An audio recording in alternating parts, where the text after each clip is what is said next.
I showed up to my wife's Lavish company branch opening party, only to see everyone laughing and staring at me. The 1-minute man in bed is here. Then my wife's office lover called security and said, "Get this impotent man out of here." So I walked away, quietly canceled every payment, party, trip, and pulled out my 70% company share, $97 million worth. Minutes later, my phone lit up with 56 missed calls, and someone showed up at my door. I stepped into the gleaming foyer of the branch opening in my perfectly pressed navy suit, heart pounding like a drumbeat against my ribs. In my hand, I held a small, neatly wrapped box, just a token of pride and support for Mira. I'd helped build this company from the ground up, pouring my evenings into balance sheets and lending her the quiet confidence she wore on magazine covers. I hadn't been on the guest list, but I'd arranged surprise proposals, secured investors, even negotiated the lease for this very space. Tonight was meant to be her moment. I was the surprise. The music in the hall sputtered and died the moment I crossed the threshold, as though every chord had been rewound. A hush swept over the crowd, and then laughter exploded like shattering glass. My skin prickled. Someone, one of her new team members, I guessed, yelled, "Look who's here." The 1-minute man in bed. A roar of cruel delight followed that jab. My gift slipped in my hand. I caught it before the paper tore, but the tremor in my fingers spread to my elbows and knees. I froze, feeling the blood drain from my face. Mira stood at the head of the ballroom in front of a backdrop, emblazed with her name and the company logo. Her gaze flicked to me for an instant. Hurt, shock, something unreadable, then cut away as if I didn't exist. My breath hitched. A flicker of desperation urged me to speak, to salvage the moment, to demand respect. But I didn't. I watched her shoulders tighten, the way she held the microphone as though it were a shield. Dorian, her office lover, stepped forward from the side, lips curving into a triumphant smirk. "Security," he said, loud enough that everyone could hear. "Get this impotent man out of here." The reverberation of his command kicked me in the gut. I felt the weight of every person's stare. 100 pairs of eyes like needles pinning me to the polished marble floor. In that instant, I understood how completely I had vanished from her world. I was no partner, no equal, just a stain on her perfect evening. 2 burly security guards materialized at my elbows. Their hands were firm on my arms, fingers wrapped in gloves that were colder than steel. They steered me forward, away from the crowd's murmurs and chuckles, past rows of white-draped tables and crystal chandeliers. Every step took me farther from the man I had been, the quiet keeper of spreadsheets and midnight coffee runs, the one who built office systems while she cultivated her personal brand. In a twisted irony, I realized the only role I was allowed now was the invisible outsider. I didn't resist.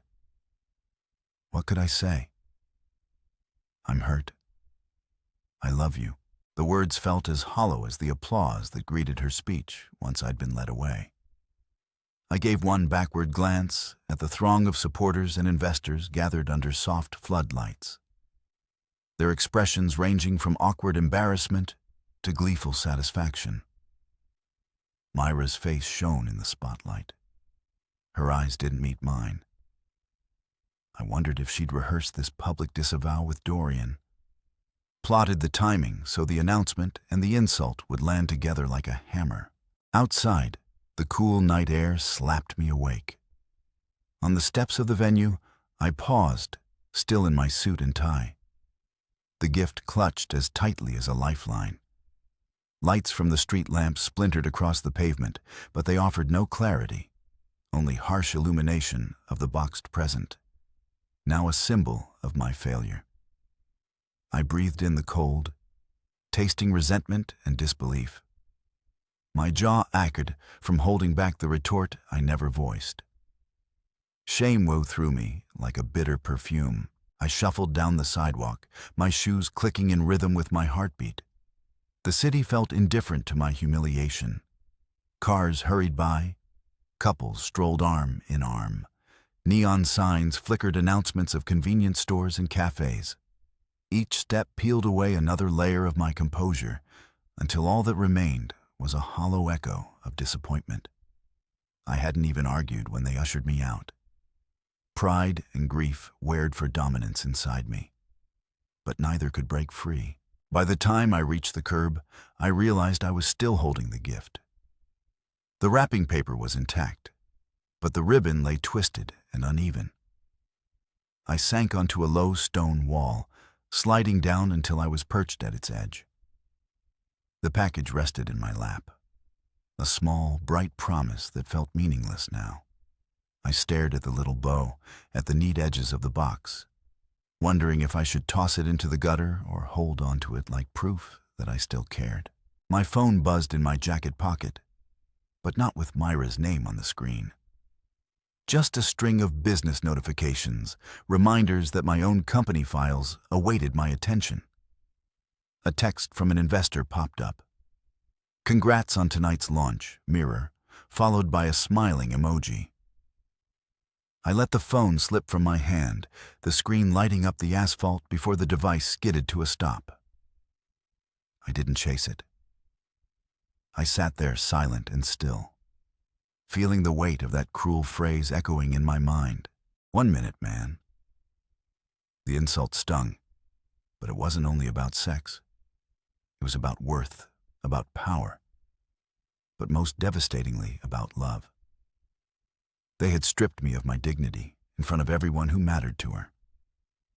I closed my eyes and felt the ache of rejection slide between my ribs, nestling there like a shard of glass. I wasn't angry yet. I was too stunned. I lifted the gift and held it against my chest as if it might protect me from the truth that in her brand new world, I no longer had a place. I sank onto the cold bench outside the gleaming branch opening, the neatly wrapped gift still resting in my lap like a fragile promise I couldn't deliver. Street lights spilled pools of amber across the pavement, casting long, wavering shadows that flickered like ghosts of every memory I'd built with Mira. My shoulders slumped, and the weight of that small box felt heavier than any burden I'd carried for the company.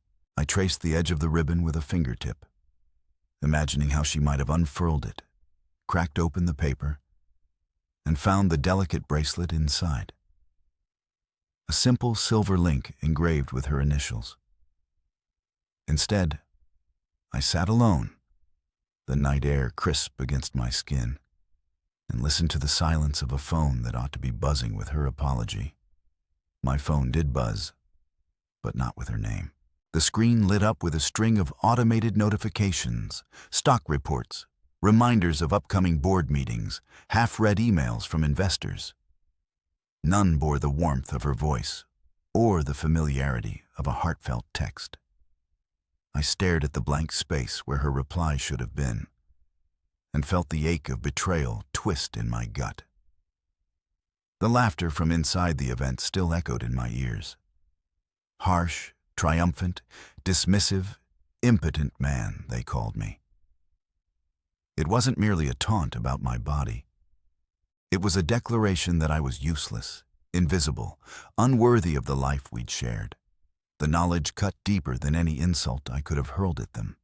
I closed my eyes and let my mind drift back to the early days when Mira and I were a team united by vision and trust. I remembered late nights scattered across spreadsheets, her soft laughter drifting through the home office as she drafted marketing copy. I'd proofread while she sketched logos, offering quiet encouragement when she doubted her own brilliance. I financed our first lease, secured the series of seed investments, negotiated vendor discounts for her prototypes. Every crucial corner of that company bore my fingerprints, though the public face belonged to her. In her speeches, she'd extolled the virtues of innovation, the spirit of entrepreneurship. never once acknowledging the silent architect behind the scenes. Me. It wasn't resentment I felt in that moment on the bench. It was grief. The grief of realizing that every sacrifice I'd made, every sleepless night spent securing lines of credit, had been taken for granted. I pictured the unopened gift tucked away somewhere inside that building, lying neglected on a satin cloth or a mahogany desk as she basted in applause atop her platform. Anger flickered at the edges of my thoughts, but it was cold and distant. What warmed my chest was determination. I couldn't force her to open that box, but I could open a new chapter for myself, one in which my worth wasn't tied to someone else's validation. I exhaled, and a plume of breath drifted into the night. I pressed the gift against my heart, closed my fingers around it, and felt its reassuring solidity. The ribbon slipped through my grasp as I untied it, the paper glinting silver under the lamplight.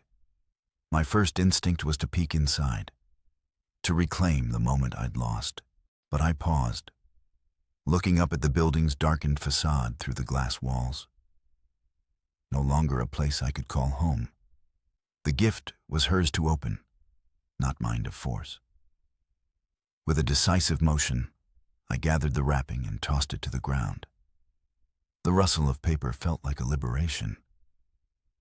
Then I held the box aloft for a moment, as if offering it back to the night, and slipped it into my coat pocket. The promise it embodied was mine to reframe, no longer a testament to pride in her accomplishments, but a reminder of everything I was capable of achieving on my own. My phone buzzed again. Another email, another alert. I swiped through the messages with deliberate calm, pausing only to delete the ones bearing Myra's name and sender fields. In their place, I started typing a new note to myself. Remember your value. You built this. The words appeared on the screen like a mantra. Steady and unyielding, I stood and brushed off my suit jacket, the crisp navy fabric no longer feeling like armor against shame, but rather a reminder of who I'd been and who I could become. The city's hum softened at my back as I took a step away from the bench. My path lay forward, not back to that building or the mocking eyes within. I felt the steady thrum of purpose pulse through my veins, stronger than any insult or humiliation. As I walked, the unopened gift nestled against my chest beneath my jacket. I realized that the true power lay not in exposing someone else's wrongdoing, but in reclaiming my dignity on my own terms. No longer the silent supporter, I would become the architect of my own destiny. Mira could keep her empty stage. I was heading toward a future where respect wasn't borrowed. It was earned through action and integrity. By the time I turned the corner onto the quieter street, the gift no longer weighed me down. Instead, it reminded me that kindness endured beyond rejection, that generosity could flow in every direction. I pocketed my phone, squared my shoulders against the night breeze, and began to carve out a new narrative, one where I would claim the applause that had always been rightfully mine. I returned home that evening with the gift still tucked in my coat pocket, a silent testament to the pride I once felt. The street lights flickered as I climbed the steps to our front door, and each creak in the old wood underfoot echoed the fractures in my life. Inside, the apartment was dark and empty, save for the cold glow of the city skyline through the curtains. I set the gift on the coffee table, then moved to my desk, where a neat, unassuming folder lay waiting, the one I had kept meticulously updated over the years. I flipped on the lamp and opened the folder to the first page. A printed invoice from our earliest days, dated nearly a decade ago. The currency conversion rate was scribbled in the margin, and my handwriting marked the cost of licensing fees I'd negotiated on Myra's behalf. I traced the faint pencil strokes, recalling how I had offered my savings to fund her vision when no bank would lend us a dime. My chest tightened at the memory of handing over that down payment. Barely daring to hope it would become more than a gamble, I rifled through the stack. Wire transfer confirmations, digital prints of bank statements showing six-figure amounts wired from my personal account into the company's operating fund. Emails with heads of wealth management praising my credit line. 70% of the capital had come from me. I remembered the late nights huddled in coffee shops, counting the dwindling funds, calculating whether we could afford another round of prototype tests. Mira had been our public face, but I was the scaffolding holding her performance aloft. Each document I pulled from the folder carried its own story. There were copies of the convertible notes I co-signed, the promissory notes I drafted to secure short-term loans, spreadsheets I built to track burn rates. I even found the insurance policies I arranged to cover product liability, dedicating hours to negotiating premiums so that our fragile startup wouldn't crumble under legal scrutiny. I flipped through every page, feeling the weight of my contributions accumulate like layers of sediment. Each sheet a sedimentation of my sweat and faith. Then I reached the tax filings. My name appeared on every K-1 distribution statement, my social security number entwined with the company's EIN. I recalled the meeting when I had insisted we file as an S corporation to maximize her personal brand's tax efficiencies. The arguments we had about dollars saved versus dollars earned. Mira had waved away my concerns, trusting me to handle the minutiae while she dazzled investors on stage. Now, it struck me how invisible I had been in her success story. I closed the folder gently and opened my laptop. A blank spreadsheet waited for me. Columns labeled date, description, amount, account, notes. I began entering figures. The $250,000 seed round, I funded the $12 million series a wire. I initiated after negotiating a valuation I deemed fair. The $500,000 bridge loan I underwrote when investors balked as I typed each line. The numbers formed a ledger of my devotion, a ledger that should have warranted respect, but instead became ammunition for public humiliation. A new folder lay beside me, its flap fresh and crisp on it. I printed a bold label. Final. The word felt good on my tongue, heavy with promise. I reassured myself that this folder would mark a turning point. I poured another cup of coffee and spread the chart printouts on the desk, arranging them into stacks by year. There was a certain poetry in seeing the trajectory of commitment drawn in bar graphs and pie charts, a visual testament to every sleepless night and every penny risked. I paused and looked out the window. The city lights shimmered like a constellation of opportunities yet undiscovered. The receipts and invoices were more than proof of loan agreements. They were proof of my capacity to create, to endure, to build. They reminded me that my worth was not measured by applause, but by the integrity of my actions. My throat tightened with gratitude for the experience, even as it trembled with the sting of betrayal. With deliberate care, I placed each document into the new folder, my fingers brushing embossed labels and printed ink. When the last sheet slid inside, I snapped it shut. It was compact, but it contained the sum of my partnership in the company that had turned its back on me. I laid the final folder atop the original one, as though stacking the old chapters beneath this new resolution. I leaned back in my chair, clutching the folder to my chest. A slow, sure sense of calm washed over me. I realized that the humiliation I had endured could fuel my next chapter. The receipts were a weapon not of vengeance, but of self-assertion, a reminder that I possessed the skills, the capital, and the tenacity to begin again. The gift on the coffee table caught my eye. I rose and retrieved it, lifting the ribbon to inspect the box. For a moment, I considered tossing it aside in anger. But instead, I placed it gently into the final folder, as though sealing my past kindness within the ledger of my future resolve. I shut off the lamp and closed my laptop. In the hush of the apartment, I heard my own heartbeat, steady and resolute. The folder lay on the desk like the blueprint of my next move, the unspoken contract with myself to reclaim agency and dignity. I stepped away from the desk, pausing for a final glance.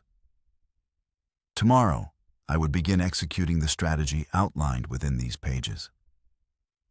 Tonight, however, I simply breathed the quiet thrill of purpose, knowing that my silence would speak louder than any shout. That night, I sat alone at my home office desk, the glow of multiple screens illuminating my face as if spotlighting a stage I'd reclaimed.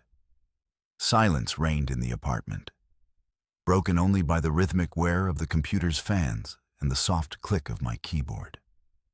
I opened the secure credentials file I'd maintained since the company's inception. Logins for finance portals, vendor management platforms, travel booking sites, even the private blockchain node where our equity controls resided. My heart thumped, each beat echoing a mix of trepidation and steely resolve.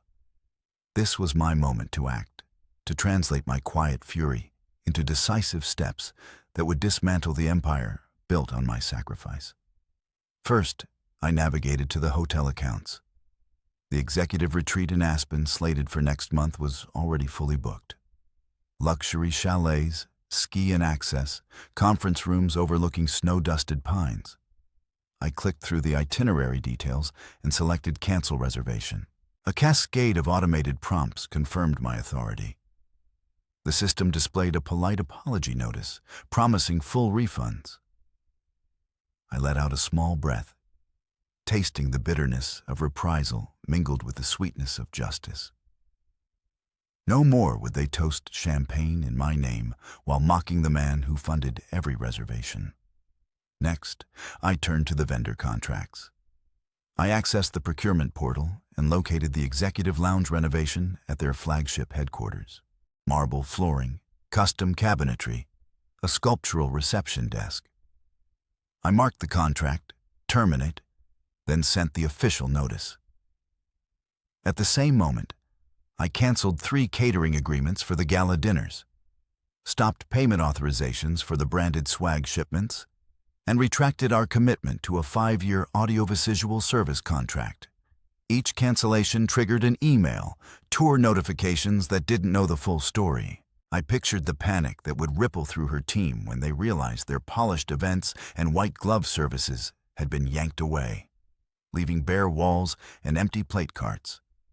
With the operational cutbacks in motion, I shifted to shareholder rights. I opened the equity management dashboard where the cap table glowed with the distribution of shares. Mira owned a significant portion, Dorian a smaller slice, and I held the largest block. I activated the emergency freeze function, a feature I'd insisted upon during the company's founding precisely for moments like this. Instantly, the $97 million funding pool under my control locked down. All pending fund disbursements halted. Venture capital deposits remained in limbo. A confirmation dialogue appeared. Funding pool successfully frozen. I stared at those words, feeling the thrill of power surge through me as though I'd pulled the lever on a giant vault door. I leaned back in my chair, fingertips brushing the cool metal of my desk lamp. My reflection in the dark window looked different. Eyes more focused, shoulders less weighed by doubt. I considered the Dawn's board meeting when news of the freeze would spread like wildfire. I imagined Myra's face when she realized the capital she'd trumpeted in press releases was now locked away, inaccessible. I imagined Dorian's bravado fading when he saw his own compensation and expense account suspended. I had been invisible for too long. Now I would be undeniable. Still in the glow of my victory, I drafted a concise notification to the board signed with my formal digital signature. Effective immediately, pursuant to Section 7.3 of the Shareholders Agreement. I am exercising my right to freeze the designated funding pool. Further details available upon request. I didn't gloat, didn't elaborate. The words were enough. Any board member worth their salt would know what came next. Emergency calls, crisis meetings, reputations on the line. I saved the email as a draft. I would send it at sunrise, timing it to coincide with the open of business in New York. I shut down the travel and procurement tabs and reopened the company's main financial portal. I reviewed the cash flow statements, lines of credit formerly drawn by Myra's legal name, balances earmarked for marketing campaigns, payment schedules for influencer partnerships, all now pending authorization from a cold, unyielding freeze. I printed out a summary sheet for my lawyer, planning to deliver it first thing in the morning. My lawyer had been waiting in the wings, ready to advise should I choose to enforce my rights. Now, thanks to the digital breadcrumbs I'd left, the path was clear. I closed my laptop and allowed myself a long exhale, leaning back so far the chair creaked in protest. The apartment felt warmer, more mine. The air carried the faint scent of my coffee, now cold. I stood, stretched my arms overhead, and felt the tension drain from my spine. In that moment, I recognized the magnitude of what I'd done.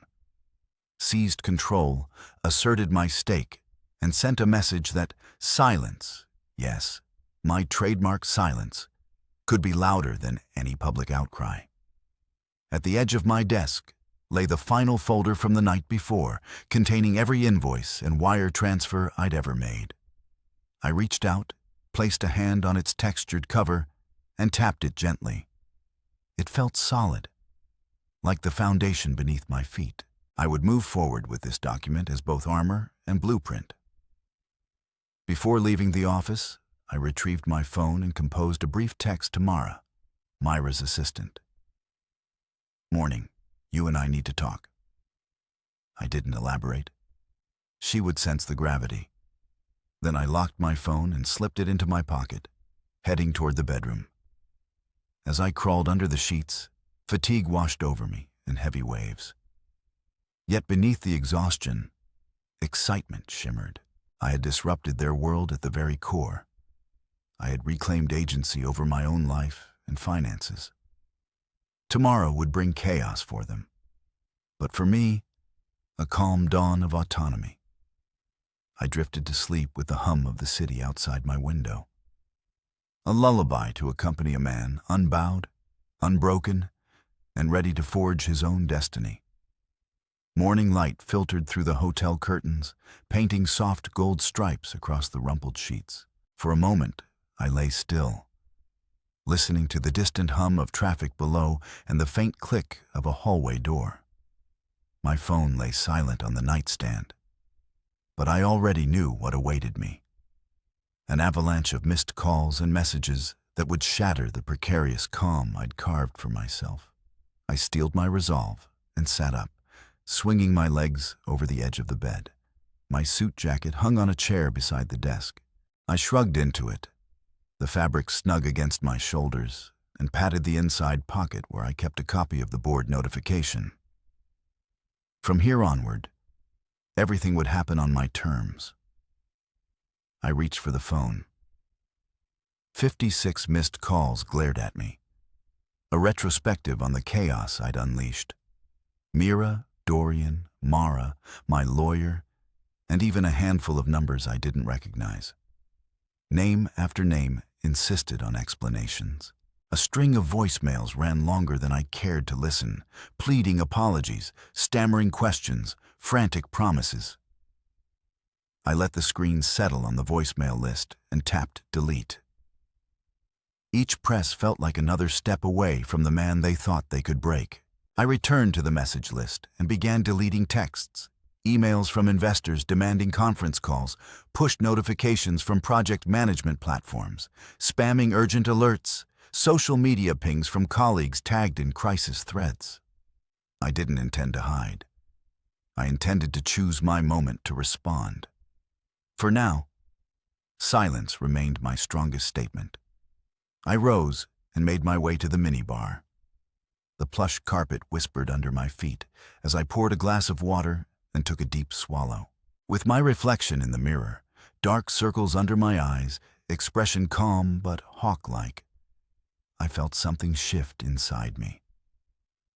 The faceless majority of my life had been reduced to panic-stricken pleas. Now the world would bend to meet the consequences of its own arrogance. Just then, my lawyer's name popped up. I answered. "They've seen it," I said, voice steady. "Funds are frozen. Aspen retreat canceled. Lounge renovations terminated. Who's next?" He inhaled sharply. "Board's convening an emergency meeting at 9 a.m. Mira is calling a special session of investors this afternoon. They're scrambling to find liquidity." I let the silence stretch. "Good." Minutes later, another call came through. Mara. She'd never sounded so tentative. "Are you okay?" she asked, voice cracking. "Everyone's in meltdown." "I'm fine," I replied. "Meet me in the lobby in 30. She hesitated. "What do you want?" "Answers." I hung up without another word. I showered quickly, the hot water washing away the residue of sleepless nights more effectively than any shampoo. In the mirror, I studied my face, marked by determination. By the time I stepped into the lobby, I wore not just a suit, but the armor of conviction. Marlo waited by the front desk, her eyes red-rimmed, makeup smudged in places. She straightened when she saw me, lips parting in a silent question. I offered a small nod and steered her toward the seating area. Plush armchairs faced a low table strewn with business magazines. I sat. She perched on the edge of the chair opposite me, hands twisting in her lap. "Mara," I began, voice low but clear. "Why didn't you stand up for me? When Dorian ordered security to haul me out, you let it happen." Her gaze dropped. "I'm sorry. I felt powerless. Dorian threatened to fire me if I did anything. Mira made it worse by not saying a word. You did nothing." I leaned forward. "You saw the look on her face. You saw the gutting of everything I built. You stayed silent." Her eyes met mine, brimming. "I know. I was scared. But I'm scared now too. The board's in an uproar. Investors are threatening to pull out. Dorian doesn't know numbers. He never has. And Mira, she's lost control." A slow satisfaction spread across me. "Good." She blinked. "What are you going to do?" I closed my eyes, picturing the spreadsheet summaries in the final folder, the invoices, the wire transfers, proof in my own hand that I had been the company's backbone. "We're going to create a bridge loan," I said. "I'll authorize a $20 million interim facility to keep them afloat until they find new financing. But there are conditions." Mara's shoulders tensed. "What conditions?" I opened my eyes. "First, Mara steps down as CEO. She can take an advisory role, but no operational control. Second, Dorian's contract is terminated. He'll leave with a negotiated severance. Third, the board composition changes. I get 2 seats, including the chair of the audit committee. And fourth, we bring in an independent financial controller, someone with no ties to the old regime." She gasped. That's drastic." "It's necessary," I said. "They humiliated me publicly. They erased my contributions. They can't be trusted with my money unless they agree to these terms." Tears slid down her cheeks. "I'll tell them." I rose and offered a hand. "Thank you, Mara. You're doing the right thing." She nodded, accepting my hand. "I always believed in you," she whispered. "I just never knew how to show it." In that moment, compassion softened the sharp edges of my resolve. I squeezed her hand. "Then show it now." She stood and walked back toward the front desk, shoulders squared. I watched her go, then turned to the windows overlooking the street. The city moved on, unaware of the shifting power dynamics inside this hotel. Soon, every executive in that building would be reading my terms, scrambling to preserve their own positions. I returned to my room and poured another glass of water. The phone buzzed again, this time with a message from my lawyer. Draft agreement attached. Sign and return to counsel. I scanned the document. Lines of text laid out my conditions, my demands, my assertions of rightful authority. I signed in the signature block with a flourish. Then I took a deep breath, feeling the promise of renewal in every cell. Outside, the morning sun climbed higher, banishing the shadows. I had initiated the fallout. Now I would oversee the settlement. The balance of power had shifted, and no one would mistake my silence for surrender again. I finished my water, pocketed the phone and the signed agreement, and stepped toward the door. Today they would negotiate with the man they tried to humiliate. Today, I reclaimed not only my money, but my dignity and my future. And as I opened the door and walked into the hall, I carried with me the quiet certainty that I would never again be invisible in a world I helped create. The knock at the door came just after dinner, sharp against the hush of the hotel corridor. I'd been reviewing the latest draft of the bridge loan agreement, ensuring every clause protected my interests. When I heard it, 3 deliberate raps that echoed through the quiet hallway. My heart skipped. I hadn't expected anyone but Mara or my lawyer to seek me out so soon. When I opened the door, the corridor's golden light framed Myra's silhouette. Her hair was pulled back in a loose bun, strands escaping like tendrils around a storm cloud. She wore no makeup, and the puffiness around her eyes spoke of tears shed long before this moment. She began, her voice trembling, unsure, forfeiting the composed eloquence she once wielded on stage. I stepped aside and gestured toward the room, though my posture remained rigid. She crossed the threshold as though it were a tight trope, each step measured uncertain. She paused in the center, gaze flitting around the minimalist decor as though expecting surprises or traps. I closed the door behind her. The foyer light cast her in soft relief, illuminating both her vulnerability and my resolve. I watched her swallow, her Adam's apple bobbing. "I didn't think you'd actually do it," she said finally, voice small. The accusation and the apology tangled together, raw and half-formed. I said nothing, instead closing the distance between us in 3 strides and dropping my briefcase onto the sofa.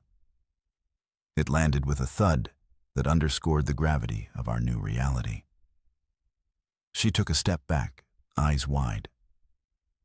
"I'm sorry," she whispered. I didn't know how to stop it. The words felt thin, like an umbrella in a hurricane. I folded my arms, mouth a hard line. "You didn't try," I said. "You let them treat me like a stranger in my own marriage." Her lips trembled. She raised a hand as if to touch my arm, then paused. "I was ashamed," she admitted. I felt helpless. Dorian, he had all the pull. He made everything glamorous and exciting. When he told security to throw you out, I couldn't move. I closed my eyes, recalling the flush of embarrassment at the party, the cold grip of the guards, the hush that followed. My chest ached due with the old wound. "Shame is only powerful if you let it stay inside you," I said. "You hid your shame behind my silence." She nodded, tears slipping down her cheeks. "I was dependent on you," she confessed. "I built my brand on your labor. I used your money, your expertise, your name, and then I was terrified of losing it all. If I spoke up." Silence stretched between us, taut as a drawn bow. I studied her, every quiver of her lip, every flicker in her eyes, and realized I'd never seen her so exposed. The public persona had crumbled, revealing the woman beneath, flawed, regretful, desperate for redemption. Yet, even in her vulnerability, I found no comfort. "I erased you," she whispered, voice barely above a breath. I erased the man who held up my world. I exhaled, letting the tension drain from my shoulders. "You erased me in front of everyone I cared about," I replied. "That cuts deeper than any company account freeze." Her gaze dropped to the carpet. She seemed to shrink within the space, as though she wished to disappear. Then she lifted her head, resolve kindling in her eyes. "I want to fix this," she said, voice steadier. "I'll sign your agreement. I'll step down. I'll do whatever it takes." My mind replayed the clauses I drafted: repayment schedules, board seats, severance for Dorian, her resignation, everything I demanded to protect my money and my dignity. I considered telling her there was more: an apology that went beyond legal documents, an admission that trust would take time to rebuild. But I didn't. Instead, I let her words hang in the air like an offering. "I appreciate that," I said quietly. "But this isn't about just signing papers." I folded my arms again, though the rigidity in my chest softened slightly. "It's about acknowledging what happened in here." I placed a hand over my heart, then let it rest by my side. "You need to understand the consequences of your choices, not just the financial fallout." Tears welled again. She took a hesitant step forward. "I do understand," she said, voice barely above a whisper. "I lost you. I lost everything that mattered. And I..." Her voice broke, but she pressed on. "I will live with that." I watched her inhale as though drawing courage from the silent room. In that moment, I recognized the hardest part: mercy. Justice had been served by freezing funds and restructuring the board. But mercy would come from acknowledging the truth between us and deciding whether to build something new or leave the ruins behind.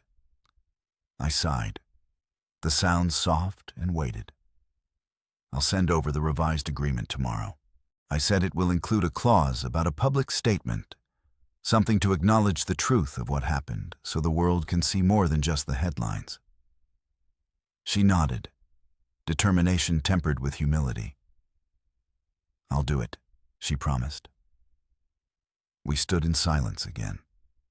Two figures in a quiet room, separated by trust, broken, and perhaps beginning to mend. I realized then that this was more than a negotiation of dollars and board seats. It was the reckoning of a relationship built on unspoken debts and silent sacrifices. She pressed her fingers together, tears glimmering in her eyes. "I'm sorry," she said again, softer this time. "For everything." I took a measured breath, the weight of my anger and the sting of her apology settling into a fragile drift. "I know," I replied. "Now, let's see what comes next." She offered me a small, tentative smile, a gesture that felt like the first flicker of dawn after a long night. I returned it with a nod.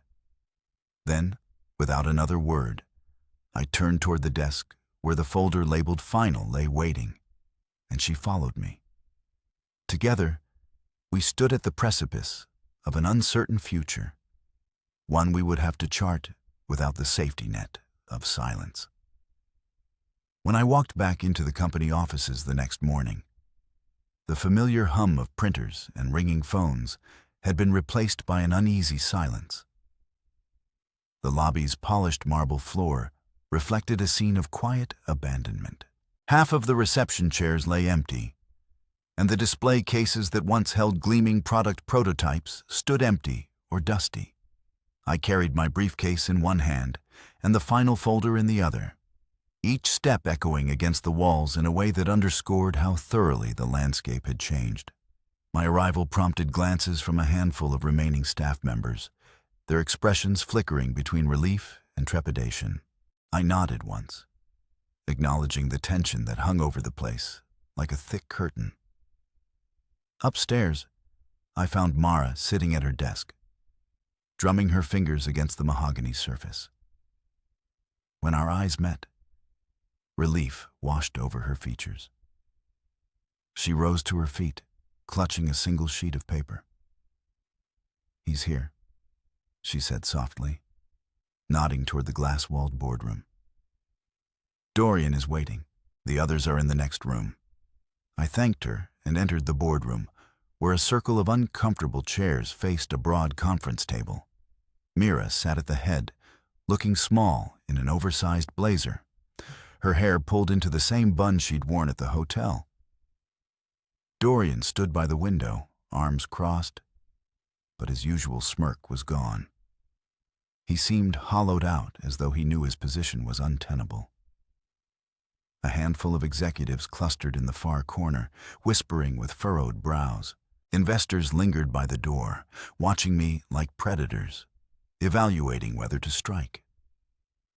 I placed the final folder on the table, its weight a silent reminder of every investment I'd made and every sacrifice I'd endured. Then I opened my laptop and projected the summary I prepared. A concise breakdown of capital contributions, a timeline of cancellations, and the terms of the bridge loan agreement. The slide that detailed Dorian's termination stayed on screen longest, the text stark against the white background. I looked up at him, his jaw clenched, but he said nothing. Mira cleared her throat, voice wavering. "We've reviewed your proposal," she began, "and we're prepared to comply." A murmur of surprise rippled through the room. No one expected her to concede so fully. She glanced at me, eyes pleading forgiveness. "I'm stepping down as CEO, effective immediately. I will sign the repayment agreement in full with the bonus you specified. Dorian's contract will be terminated with the agreed severance. I accept your seats on the board and the audit committee, and I understand we'll appoint an independent financial controller."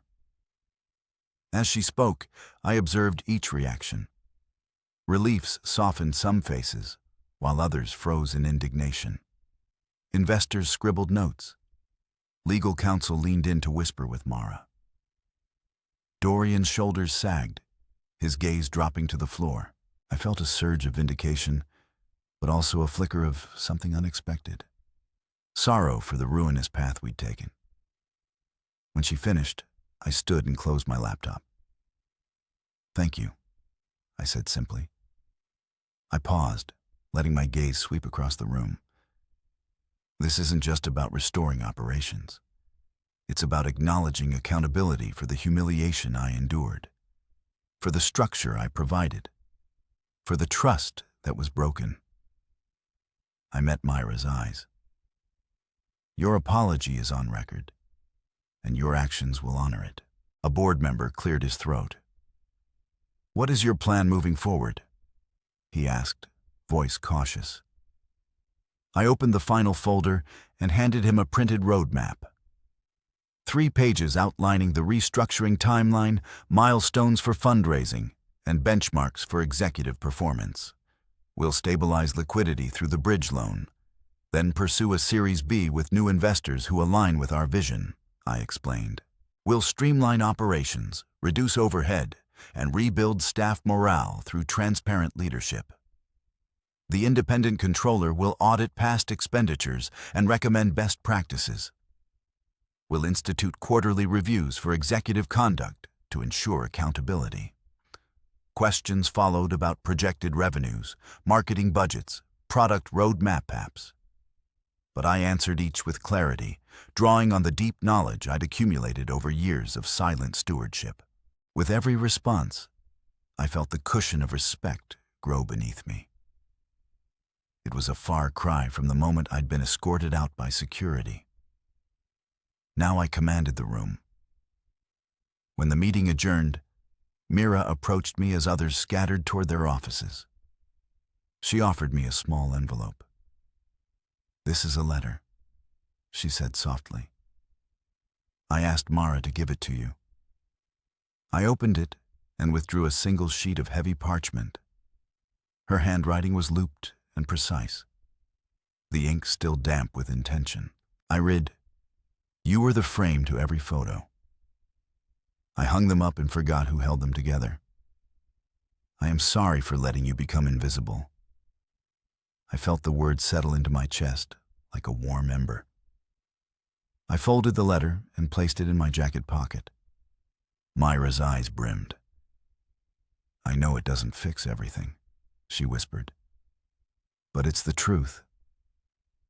I nodded, a quiet acknowledgement passing between us. Then I turned toward the door, folder in hand. Investors and executives paused to offer tentative handshakes and polite nods.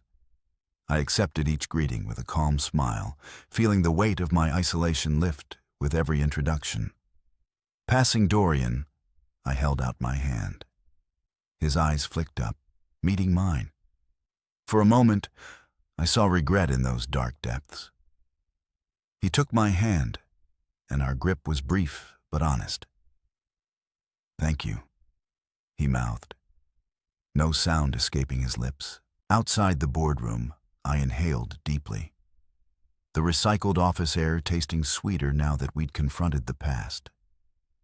The halls felt alive again, as though the company had exhaled after a long nightmare.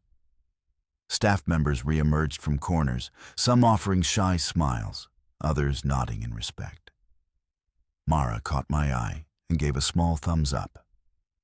Her loyalty had endured through fear, and now it shone in her quiet confidence. I paused at the reception desk and watched the prototype displays, a new line of wearable tech humming with potential. In that moment, I realized that the true reckoning wasn't simply the money I reclaimed or the board seats I secured. It was the restoration of integrity. We had stripped away the facade and discovered that beneath it lay purpose and promise. I straightened my jacket and continued down the hallway toward my former office. The final folder pressed against my side as though it were a compass guiding my way. I knew the road ahead would be challenging, filled with negotiations and deadlines and the occasional echo of past betrayals. But I also knew that for the first time in a long while, I was steering the ship rather than following in its wake. And as the office doors slid closed behind me, I felt the quiet triumph of a man reclaimed. No longer a forgotten supporter, but a visible architect of his own destiny. 2 weeks later, I found myself at the threshold of Soulweave's modest office, a converted storefront with brick walls painted in warm neutrals, string lights overhead, and a single sign declaring Soulweave, weaving solutions together. It was a far cry from the marble lobbies and glass towers I'd left behind. But something in its simplicity called to me. I carried a manila envelope tucked under my arm. Inside, the investment agreement I designed to give this small startup the runway it deserved. I stepped inside. The gentle hiss of the door announcing my arrival. A woman looked up from a cluster of soldering irons and circuit boards on a workbench. She paused, eyes widening in recognition. "Is that?" she began, voice catching. "It is. You're the guy from Nexa, right? The one they humiliated." I offered a small smile. "That's me." I extended the envelope. "I'd like to invest." She blinked, uncertainty flickering across her features, before melting into gratitude. I don't know what to say. I gestured to the chair behind me. "Just sit. Tell me where you need support." She slid into the seat, brushing a strand of hair from her face. "I'm Ava," she said, voice soft but firm. "I've been working on sustainable fiber synthesis, plant-based polymers that mimic spider silk. I pitched it to Mira and her team years ago. They laughed it off as a hobby project, said it didn't fit their brand narrative.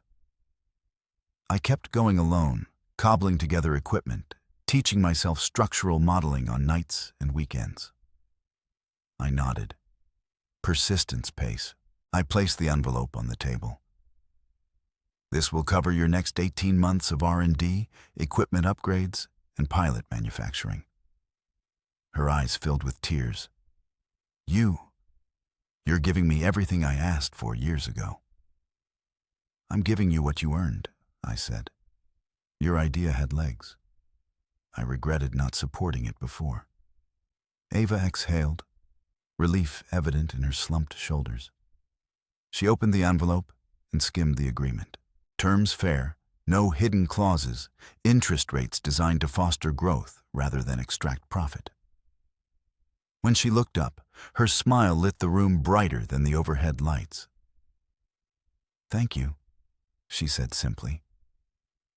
I leaned back, watching her unfold the possibilities before her. "I'd like to be a silent partner," I added. "I'll advise when needed. But this is your vision." She nodded, conviction shining in her eyes. I wouldn't have it any other way. Over the next hour, we talked shop, polymer matrices, supply chain challenges, pilot batch targets. She showed me prototypes, fine threads that glinted in the afternoon sun, strong enough to support weight, but soft to the touch. I held one strand between my fingers, feeling the tinsel strength she had coaxed from humble plant matter. It was remarkable. When our meeting ended, Ava walked me to the door. She paused in the entrance, turning back. "You okay?" she asked, as though testing whether I belonged in this world of startups and scrappy entrepreneurs. I looked around at her workspace, tools neatly arranged, white bars covered in formulas, a stack of journals containing her experimental data. "More than okay," I said. "I feel alive." She smiled, and I realized it was the first genuine smile I'd seen from anyone in weeks. Untainted by fear or obligation, born of gratitude and shared purpose. I slipped out into the street, the sun warm on my back. I felt lighter than I had in months, no longer tethered to the ruins of the old company, but propelled forward by the promise of something new. Over the next several days, I checked in on Solwe's progress. Ava sent weekly updates, images of new reactor prototypes, video clips of fiber strength tests, notes on regulatory filings. Each email carried an undercurrent of excitement, reminding me of the thrill I once felt helping build Myra's company. But here, every success was shared. Every challenge met with collaborative problem-solving rather than ego-driven directives. One morning, I walked into Ava's lab unannounced. She looked up from the microscope and grinned. "Hey, you," she said. I was just about to run fiber alignment tests. "Want to see?" I nodded eagerly. She invited me to a workbench where a small spool of fiber awaited. She threaded it through a digital tensometer and with a flourish, pressed start. The device hummed, measuring tensile strength as the fiber stretched. The readout climbed higher than previous tests. Ava raised her eyebrows in triumph. "That's over 1.22 gigapascals," she said, "stronger than steel." I whistled softly. "You've done it." She looked at me, pride shining in her eyes. We did it. Her use of "we" resonated deep within me. I realized that I was no longer the isolated financier or the sidelined husband. We were partners, collaborators. I smiled, feeling the warmth of true camaraderie. That evening, as I walked back to my studio apartment, I reflected on how different this felt from my life with Mira. There were no boardrooms, no orchestrated presentations, no empty applause.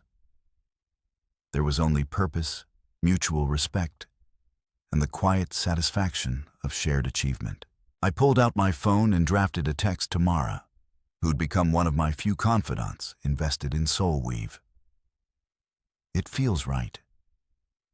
I pressed send and slipped the phone into my pocket. The city lights flickered on around me, but they no longer represented the hollow glamour of a world that had rejected me. Instead, each one was a beacon, a reminder that there were untold stories waiting for someone to believe in them. And as I strolled through the neighborhood, I understood that I wasn't just escaping Myra's world. I was weaving anew one thread by thread, powered by integrity, respect, and the unwavering belief that true success is built together. I glanced down at my phone as I stepped into the modest cafe, the worn leather case feeling warmer against my palm than any boardroom's polished countertop.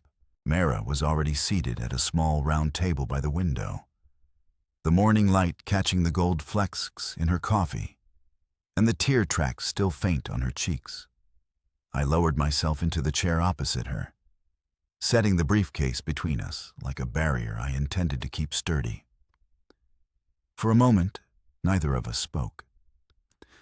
The bustle of baristas and the hiss of espresso machines filled the space, but around our table, everything felt hushed, as though time had paused to witness this meeting. Mayra reached out and folded her hands on the table, fingers trembling slightly. "Thank you for agreeing to meet me here," she said, voice steadier than I would have expected. I nodded and retrieved the legal papers from my briefcase, their crisp pages outlining the repayment terms for the $97 million I'd frozen. The ink was still fresh. I slid the documents across to her, watching them land with a soft flutter. "These are the final terms," I said. $97 million plus a 10% bonus to be repaid over the next 2 years, interest-free. You step down, relinquish your equity and operational control, and I receive the board chair position. She picked up the top sheet and ran her fingertip along the signature line. Her gaze flicked up at me, meeting my eyes with an intensity that reminded me of early days when we'd shared a single laptop and a single dream. "I understand," she whispered. "I'll sign." She paused, pin-poised like a reluctant bird about to take flight. "But before I do, I need to say something more." I leaned back, maintaining my stillness as she took a breath. "I don't expect this to fix everything," she said, voice soft but determined. "I know I destroyed your trust, and I can't undo that.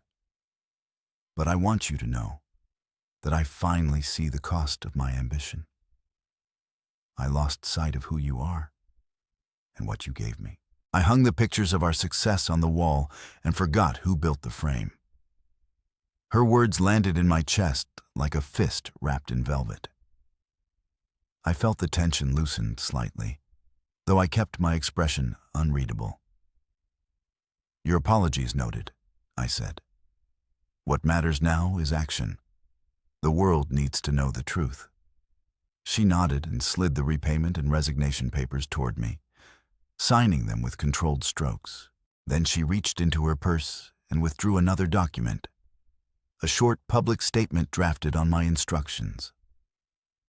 It read, "To our community, I acknowledge that I relied on my husband's unwavering support and unfounded sacrifices to propel this company forward. I apologize for the harm caused by my silence and mistreatment. I step down to make amends and ensure transparency moving forward." Mira handed me the signed letter, her hand lingering on the edge of the table. "Will you release these tomorrow?" she asked. "Yes," I replied. "I'll publish at 8 a.m. Eastern."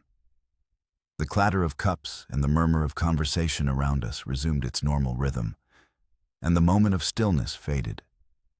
We both looked out the window, watching pedestrians pass along the street, oblivious to the seismic shift our agreement would trigger.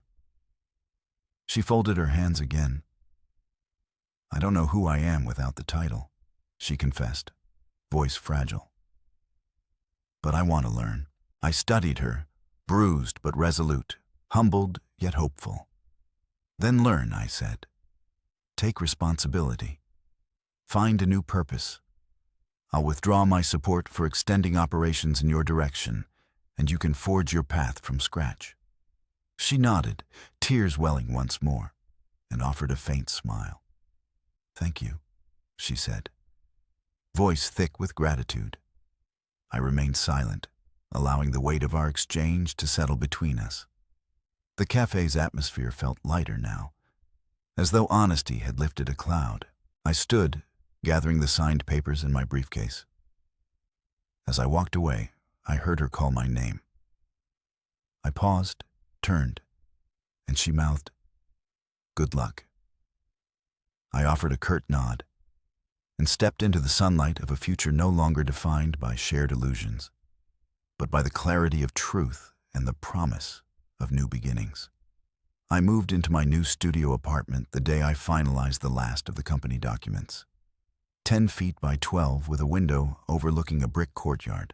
The air felt different here. Lighter, as though it carried room to breathe rather than the stale heaviness of boardroom politics. There were no receptionists to impress, no assistants to fetch coffee, just blank walls waiting for me to leave my mark.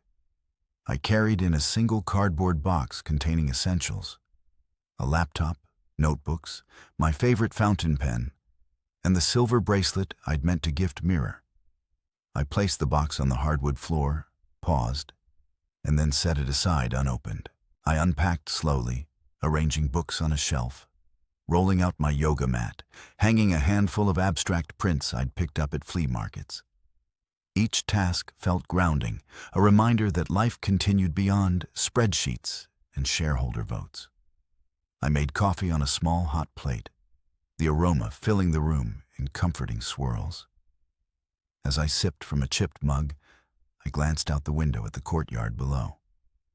Potted plants, wrought iron chairs, and a stray cat weaving through the shadows.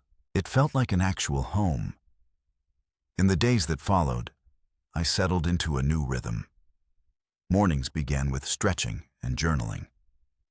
I tracked daily wins and challenges, setting intentions rather than ticking off endless to-do lists. I spent afternoons meeting with entrepreneurs at local cafes, offering mentorship on financial planning and growth strategies. Their gratitude was genuine and unguarded. No hidden agendas, just people striving to turn ideas into reality. I felt my pulse quicken with each thank you and each spark of hope in their eyes. One afternoon, I attended a workshop on social impact investing. The organizer introduced me to a network of investors focused on clean energy, social housing, and educational startups. Their values aligned with mine, profit intertwined with purpose.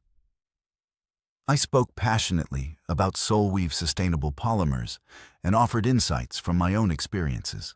A woman in the back, her name tag reading Naomi, approached me afterward. She ran a venture fund that backed female founders in emerging markets. "We need someone with your integrity," she said, handing me her card. "Let's talk." That evening, I returned to my studio, heart alike, with possibility. I brewed tea and opened my laptop, drafting an email to Naomi outlining potential collaborations. The silver bracelet sat on the desk beside me, a relic of a past chapter. I reached out, touched the cool metal, and slid it into a drawer. Some gifts are better held for oneself, as reminders of lessons learned rather than unfulfilled promises. News of Myra's empty office filtered to me via a brief text from Mara. Photo attached. "Your gift still sits on her desk." I clicked the image. The dark mahogany desk gleamed under soft overhead lights, the unopened box positioned near the center. I stared at it, but the urge to respond vanished. Instead, I tapped a quick reply. No reply needed. That night, I dreamed of boardrooms dissolving into open fields, of colleagues transformed into curious students, and of a man unbound by titles. I woke before dawn, heart steady, and slipped on running shoes. I jogged through the silent streets, the city's pulse a low hum beneath my feet. When I returned, sweat cooling on my skin, I poured water into a glass and sat by the window. The apartment felt alive with fresh possibilities. Over the next weeks, I balanced mentoring sessions with new investment discussions. I listened more than I spoke, asking questions that helped others find their own solutions. I learned as much from them as I shared. Each connection reinforced the belief that success is not measured in headlines or high-rise offices. But in the morning, you envelope arrived at my door. A letter from Mira. My hand hesitated before I opened it. Inside was a single sheet of stationery, the same gold fleck paper she once used for press announcements. Her handwriting was smaller now, unhurried. She wrote that the company had reorganized under new leadership, that she was exploring philanthropic work, and that she hoped someday we could reconnect without the weight of past mistakes. She closed with, "I wish you peace." I folded the letter and placed it beside the drawer where the bracelet rested. I didn't reply. In that moment, I recognized that closure can come without closure, acceptance without reconciliation. I stood, walked to the drawer, and slid it closed. The studio was quiet but full, every corner reflecting the man I'd become. I poured another cup of coffee, settled into my favorite chair, and opened my laptop. On the screen, an email draft to Naomi awaited. I typed a subject line, "Collaboration Opportunity." Below, I began outlining ideas for a joint fund to support social enterprises. My fingers moved with purpose, guided by experience and tempered by humility. And so I continued, no longer the silent supporter in the shadows, but a visible architect of positive change. The world had forgotten me once, but in rediscovering myself, I realized that I never needed their applause to prove my worth. My conviction